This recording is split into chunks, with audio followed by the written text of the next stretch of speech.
여러분 안녕하십니까? 오늘 우리는 나의 삶에 어떤 후회가 있으며 그 후회가 나의 삶에 어떤 영향을 주고 있는지를 생각해보는 시간을 가지려고 합니다. 프랭크 시나트라의 My Way라는 노래는 많은 여러분의 애창곡입니다. 그는 그의 삶을 돌아보며 아주 잘 살아왔다고 주장하지만 반면에 Regrets I had a few 라고 하며 나도 후회라면 좀 있다고 고백을 합니다. 후회란 나의 삶을 돌아볼 때 그런 일이 없었기를 바라지만 나를 때때로 쫓아다니며 괴로운 마음을 일으키게 하는 생각들입니다. 이러한 후회는 남자들로 하여금 자신감을 잃게 하기도 하고요. 그 불행했던 순간들이 혹시 다시 내 삶에 오지는 않을까 하는 불안감 속으로 몰고 가기도 합니다. 저는 고든 맥도날드 목사님의 When Men Think Private Thought, 우리말로 남자는 무슨 생각을 하며 사는가 라는 책을 통해 이 후회의 처리 방법을 알아가게 되었습니다. 그리고 그 방법을 다음과 같습니다. 고린도후서 7장이 고린도 성도들을 향해 바울이 보냈던 편지 때문에 그들이 근심하게 한 것을 후회한다고 말씀하십니다. 그러나 그 사건을 통해 그들의 근심이 그들의 주님을 향한 회개의 마음으로 바꾸게 되어 기쁘다고 말씀하십니다.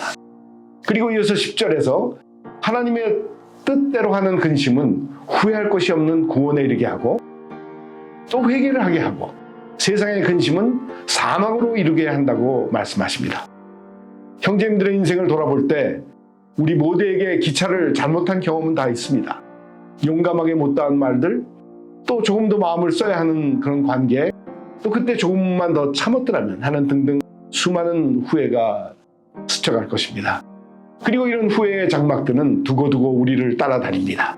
그리고 나의 주변에 나를 사랑하는 사람들에게 조언을 조금만 기울였으면 하는 후회의 마음도 있습니다. 너는 크리스천인데 왜 기도하지 않았어? 라고 묻는다면 나는 일부러 기도를 피했다는 것이 맞는 말일 것입니다. 왜냐하면 하나님이 뭐라고 대답하실지 알고 있었기 때문입니다. 우리 삶의 많은 후회들이 적절하게 처리되지 않으면 하나님의 사람으로 살아가려는 남자들의 진로를 막고 그 진로를 막고 있는 고속도로의 장벽과 같은 것일 것입니다. 만일 이런 후회들을 그냥 놓아두면 내 안에서 점점 자라나며 나의 기능을 마비시키고 나의 마음을 혼란시키며 나아가서는 또 원한까지도 품게 하는 경우도 있습니다. 그러나 우리 교회 안의 남자들은 이러한 후회를 주님의 말씀을 통해 적절하게 처리함으로써 나의 삶을 변화시키고 다른 사람들의 삶을 인도하는 선구자의 역할을 할 수가 있는 것입니다.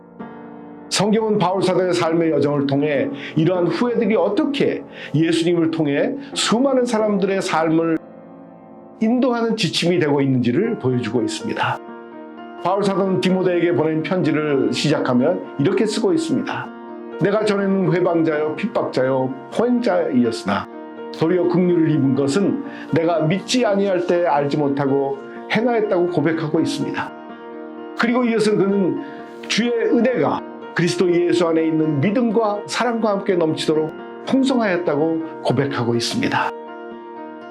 바울 사도도 순간순간 예수를 믿는 자들에게 행하였던 그 핍박의 순간들이 기억나며 섬뜩 그 과거에서 벗어나지 못한 시간들이 있었을 것입니다.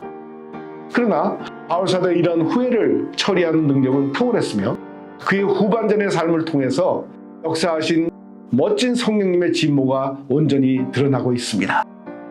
첫째로 바울 사도는 자신은 어쩔 수 없는 죄인이라는 사실을 깨닫고 받아들였습니다. 그리고 그는 고백합니다. 내가 죄인 중에 괴수라고 말하고 있습니다. 그리고 그는 말합니다. 내 안의 악은 이 정도 족하다. 가장 중요한 것은 바울은 변명하려 들지 않았습니다. 인간을 주님으로부터 멀리 떨어뜨렸던 첫 번째 인간 아담을 기억해 보십시오. 나와 함께 하였던 그 여자가 내게 그 나무의 과실을 주었으므로 내가 먹었습니다 하고 변명하고 있습니다. 바울 사도는 그 행동을 변명하지 않고 인정하며 이러한 과거의 후회스러운 상황들을 통해서 주님 안에서 새로운 상황을 발견하게 되는 것입니다. 그리고 로마서 7장에서 고백을 합니다. 선을 행하기 원하는 내 안에 악이 함께 있음을, 그리고 죄의 법 아래 사로잡히지 않으려고 몸부림치며 오 나는 곤고한 사람이라고 고백을 합니다. 두 번째는 후회 행위를 회개함으로써 자유함을 얻는 것입니다. 회개를 통한 방향을 완전히 바꾸는 것이었습니다. 그리고 이것은 하나님의 은혜로만 이루어질 수 있다는 사실입니다. 회개란 하나님의 은혜는 자신의 과오를 인정하게 하고 책임을 지며 그 일에서 손을 떼고 선행으로 바꾸는 것입니다. 은혜의 사람은 후회를 통하여 자신의 내면의 겸손함을 가지게 되며 남을 비난하기보다는 용서할 수 있는 남자가 되는 것입니다. 이러한 회개는 하나님으로부터 용서를 받음으로 모든 책임에서 벗어나진 않습니다. 지금 내가 할 수 있는 일이 무엇인가를 우리는 생각해 보아야 합니다. 형제님들, 그동안 서운해진 관계가 있습니까? 또 마음속으로 혹시 미워하는 사람이 있지 않습니까? 혹은 해결되지 않은 빚이 있습니까? 먼저 연락하시고 먼저 다가가시고 관계를 풀어가십시오. 이것이 진정한 남자다움입니다. 피한다고 해결되는 것이 아니고 성령님께 기도하며 성령님의 인도하심을 받아야 됩니다. 형제님들의 변화된 삶이 옛 생활을 청산하고 삶의 후회보다는 하나님의 복된 긍휼로 살아가시를 간절히 기도드립니다. 여러분 고맙습니다. 오늘은 우리 삶에 너무도 중요한 후회를 통하여 하나님의 긍휼하심이 경험되는 시간을 가졌습니다.